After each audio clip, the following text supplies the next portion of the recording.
राधे राधे महाराज जी। महाराज जी, धार्मिक अनुष्ठान या सत्संग, पूजा अर्चना या फिर इंसान का कर्म, किसको पहले प्राथमिकता देनी चाहिए? अनुष्ठान या सत्संग? आपने धर्म को और कर्म को अलग करके देखा। कर्म वही जो, किसका प्रश्न है? कर्म वही जो धर्म से युक्त हो। जो धर्म से अलग है वो विकर्म हो जाता है, वो कुकर्म हो जाता है, वो अधर्म हो जाता है। तो हम जैसे जिस पदवी पे हैं, तो हमारा धर्म क्या है? हम किसी के पति हैं, किसी के पुत्र हैं, किसी के भाई हैं, किसी की प्रजा हैं, किसी अधिकार पर हैं, तो हमारा धर्म बनता है। धर्म के अनुसार कर्म बने, वही हमारा मंगल करने वाला है। अलग से अनुष्ठान करने की जरूरत नहीं। धर्म के अनुसार अपने कर्म का अनुष्ठान ही पूजा है। अब किसकी पूजा है? भगवान की पूजा है। तो भगवान का स्मरण करते रहो। मामुनिस्मर युद्ध च, युद्ध रूपी कर्म करो और मेरा स्मरण करो। अर्जुन को तत्कालिक उपदेश भगवान कर रहे हैं। तो हमारे लिए जो कर्तव्य कर्म है वही हमारी पूजा है। अब जैसे आप एक ऑफिसर हो, आपको घूस नहीं लेना, आपको अधार्मिक पुरुष को, दोषी पुरुष को बख्शना नहीं है और निर्दोष को दंड नहीं देना है। यही तुम्हारी पूजा हो जाएगी। जो जहां है अपने धर्म का ठीक से पालन करे, ये भगवान की पूजा होगी। क्योंकि संपूर्ण विश्व भगवान का है और विश्व में, भारत देश में आपको जो अधिकार मिला है उसके अनुसार व्यवहार करें। माता पिता के सामने आपका कैसा व्यवहार होना चाहिए, पत्नी से आपका कैसा व्यवहार होना चाहिए, समाज से आपका कैसा व्यवहार होना चाहिए। जिसे आप कर्म कह के अलग बात कर रहे हो, उसी को हम कह रहे हैं धर्म पूर्वक किया जाए तो भगवान की प्राप्ति कराने वाली पूजा है। केवल पूजा का नाम अगरबत्ती या धूप बत्ती घुमाना नहीं है। पूजा का मतलब अपने कर्तव्य का पालन करना, लेकिन कर्तव्य धर्म पूर्वक आपको ज्ञान होना चाहिए। अपने कर्तव्य के पालन में कहीं भी त्रुटि नहीं होनी चाहिए। भय, प्रमाद, प्रलोभन, स्पर्श भी नहीं करना चाहिए। अगर भय, प्रमाद, प्रलोभन स्पर्श करेगा तो आप अपने धर्म का पालन नहीं कर पाएंगे। समझ पा रहे हैं आप जी? विपुल जी दिल्ली से। राधे राधे। राधे राधे महाराज जी। महाराज जी, मैं दिल्ली पुलिस में कार्यरत हूँ और कई बार ऐसे अपराधियों का सामना होता है जिनके परिवार में वो अकेले कमाने वाले होते हैं और पैसे की कमी की वजह से वो अपराध करता है। नहीं, तो ये दया का पात्र नहीं है, वो दंड का पात्र है। ये उसके सोचने का विषय है। आपके सोचने का विषय केवल अपराधी है। वो अकेला है या वो दीन है या वो गरीब है, ये सोचने का विषय नहीं।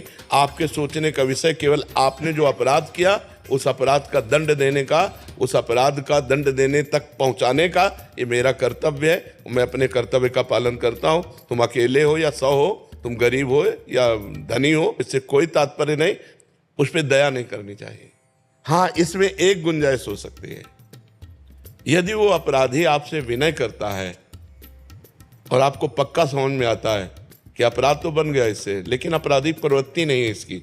कभी कभी ऐसे भी लोग होते हैं जिनकी आपराधिक प्रवृत्ति ना होने पर तात्कालिक संयोग से अपराध बन जाता है, वो समझ में आ जाता है। तो हमको उनको बख्शने की तो बात नहीं कह सकते, क्योंकि कानून के लिए न्यायालय है। डीआईजी अखिलेश कुमार जी। राधे राधे महाराज जी। महाराज जी, आपके चरणों में कोटि कोटि प्रणाम। महाराज जी, आपका सत्संग सुनकर जीवन में भगवत प्राप्ति की इच्छा जागृत हुई है। आपके वचनों के अनुसरण करने में जीवन में सुधार किया है और नाम जप भी करता हूँ। महाराज जी, प्रश्न है कि आप व अन्य सिद्ध संतों जिन्होंने भगवत दर्शन किए हैं, महाराज जी कृपया करके उनका मतलब भगवान का रूप का वर्णन करें ताकि भगवत प्राप्ति और जल्दी हो सके। भगवान और भगवान का रूप अनिर्वचनीय है। भगवान पांच भौतिक देहधारी नहीं है, चिदानंद में है। चिदानंद पांच भौतिक वाणी के द्वारा वर्णन नहीं हो सकता। हरिवंश महाप्रभु वर्णन करते हैं श्री जी का रूप। देखो माई सुंदरता की सीमा, ब्रज नव तरुणी कदम्ब नागरी, निरखी करत अधग्रीवा। देखो माई सुंदरता की सीमा। देखो सखी, माई माने सखी होता है। ए सखी देखो मेरी राधा किशोरी कितनी सुंदर है। अभी आपको समझाएंगे। ब्रज की जितनी सुंदरियां हैं, एक जो ब्रज सुंदरी है वो इतनी सुंदर है, लक्ष्मी कोटि विलक्ष लक्षण लसन लीला किशोरी सतई राधाध्यम ब्रज मंडलेति मधुरम राधा विदानम परम। करोड़ लक्ष्मी मूर्छित हो जाए ऐसी ब्रज सुंदरी है। और ऐसी ब्रज सुंदरियां हमारी श्री जी को देखकर ग्रीवा झुका लेती है। और ऐसी श्री जी के जब रूप का वर्णन करने के लिए कोशिश की तो आगे कहा, जो को कोटि कलप लगी जीवे रसना कोटिक पावे तऊ रुचिर बदनार बिंद की शोभा कहत न आवे। देखो माई सुंदरता की सीमा। अगर कोई करोड़ कल्प तक जिए और करोड़ों रसना हो तो भी प्रियाजू के रूप का वर्णन करने में नहीं आ सकता। जो कुछ वर्णन किया गया वो बाहरी वाणी का केवल स्वरूप है। जिन नेत्रों ने देखा इनकी वाणी नहीं, और जो वाणी बोल रही उसने देखा नहीं, इसलिए अधूरा ही रूप रहता है। सही रूप का परिचय नाम कराता है। जैसे आप राधा राधा राधा राधा जपेंगे तो जो राधा रूप आएगा, जो कृष्ण कृष्ण जपने से कृष्ण रूप आएगा, वही आज तक कोई ऐसा रूप ही नहीं। जैसे हम मानते हैं ये रूप है प्रभु का, मानते हैं, लेकिन एक कागज पर एक चित्रकार की भावना, एक प्राकृतिक स्याही के द्वारा वो रूप रंग दे दिया गया। क्या श्री कृष्ण का रूप, श्री हरि का रूप, कोई ऐसी स्याही आज तक प्रकृति में बनी है जो श्री कृष्ण के श्याम रंग का अवलोकन करा दे? सच्चिदानंद रूपाय, भगवान कैसे? सच्चिदानंद। और ये रंग कैसा है? प्राकृतिक। तो सच्चित आनंद का प्राकृतिक रंग हो ही नहीं सकता। प्राकृतिक चित्र की कल्पना करके जिसने चित्र लिखा उसने भगवत साक्षात्कार नहीं किया। वो एक भावना करता है। कैसी भावना करता है? भगवान मोर मुकुट बरहा पीडम, मोर मुकुट धारण किए, नटवर वपुहु कर्णयो कर्णिकारम, कर्णकार के पुष्प कानों में खोसे हुए, ललित त्रिभंगे, अधरों पर मुरली है, सर पर मोर मुकुट है। वो अपनी भावना में बनाता चला जा रहा है, लेकिन उसने देखा नहीं है। जो श्याम की श्यामता, ऐसी कोई स्याही ही नहीं पैदा हुई जो श्याम रंग, चिदानंद रंग की। भगवान के नेत्र कैसे? बोले कमल जैसे, अरविंदाक्ष। भगवान को कहा गया अरविंद भगवान नेत्र। अब क्या कमल देखने से भगवान के नेत्रों को? एक बार जिसने भगवान के नेत्र देखा तो मोहन बस गए मेरे मन में, लोक लाज कुल कान छूट गई या की नेह लगन में। मोहन बिक गए, जिन्होंने देखा बड़े बड़े परमहंस बिक गए, जो रूप रस गंध शब्द स्पर्श विजयी महात्मा, वो बिक गए ऐसे भगवान का।